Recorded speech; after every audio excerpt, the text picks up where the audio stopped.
শীতের পড়ন্ত বিকেলে রাজশাহী বিশ্ববিদ্যালয়ের টিএসসি প্রাঙ্গণে বাহারি রকম ভর্তায় পিঠা বিক্রির পসরা সাজিয়েছে মাসুম আলীর পিঠাঘর। গরম গরম সেসব পিঠার স্বাদ নিতে সেখানে দল বেঁধেছে একদল শিক্ষার্থী। পিঠা খেতে খেতে তারা মেতেছেন জম্পেশ আড্ডায়।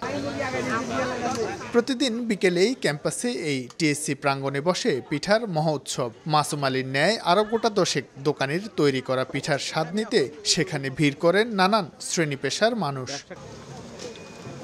আবহমান গ্রাম বাংলার ঐতিহ্যবাহী খাবারের নাম পিঠাপুলি। গ্রামীণ জীবনের সঙ্গে যা ওতপ্রোতভাবে জড়িত হলেও শহুরে জীবনে মায়ের হাতের পিঠা পাওয়া মেলা ভার। তবে শীতের মৌসুমে রাজশাহী বিশ্ববিদ্যালয়ে বসা পিঠার মেলা কিছুটা হলেও সেই বাসনা পূরণ করতে পারে এখানকার শিক্ষার্থীদের। পুরা রাজশাহী অঞ্চলের মানুষই এখানে একটু আসে, বিকেলে এসে সময় কাটায় এবং এখানে বিভিন্ন রকমের পিঠা বানানো হয়, সেই পিঠাগুলো তারা উপভোগ করে। বাঙালি যে সংস্কৃতি, আমাদের বাঙালি যে ঐতিহ্য, সেই ঐতিহ্যের সাথে আমাদের এই পিঠার একটা নারীর সম্পর্ক। আমরা যেহেতু স্টুডেন্টরা বাসা থেকে সবাই দূরেই থাকি, তো একটা শীতের মধ্যে একটা বাড়িওয়ালা ফিল পাওয়া যায়, যেহেতু শীতে আমরা বাসায় পিঠা খেয়ে অভ্যস্ত বাঙালি হিসেবে, তো ওই জিনিসটা এখানে হালকা হলেও একটু ফিল পাওয়া যায়। পিঠাগুলো আজকে অনেক টেস্ট করলাম, ভালোই লাগলো। এখানকার পিঠাগুলো সব বাজেট ফ্রেন্ডলি, সবাই ইজিলি অ্যাভেল করতে পারে। দামের সঙ্গে মানের সামঞ্জস্য রেখে এখানে পিঠা পাওয়া যায় ভাষ্য শিক্ষার্থীদের। যেসব পিঠা সবসময় পাওয়া যায় তার মধ্যে অন্যতম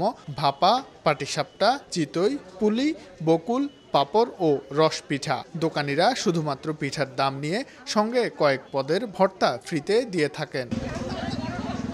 প্রতিদিন বিকাল 4টা থেকে এই পিঠা বিক্রি শুরু হয়ে চলে রাত 10টা পর্যন্ত। শাহিন আলম, সময় সংবাদ, রাজশাহী।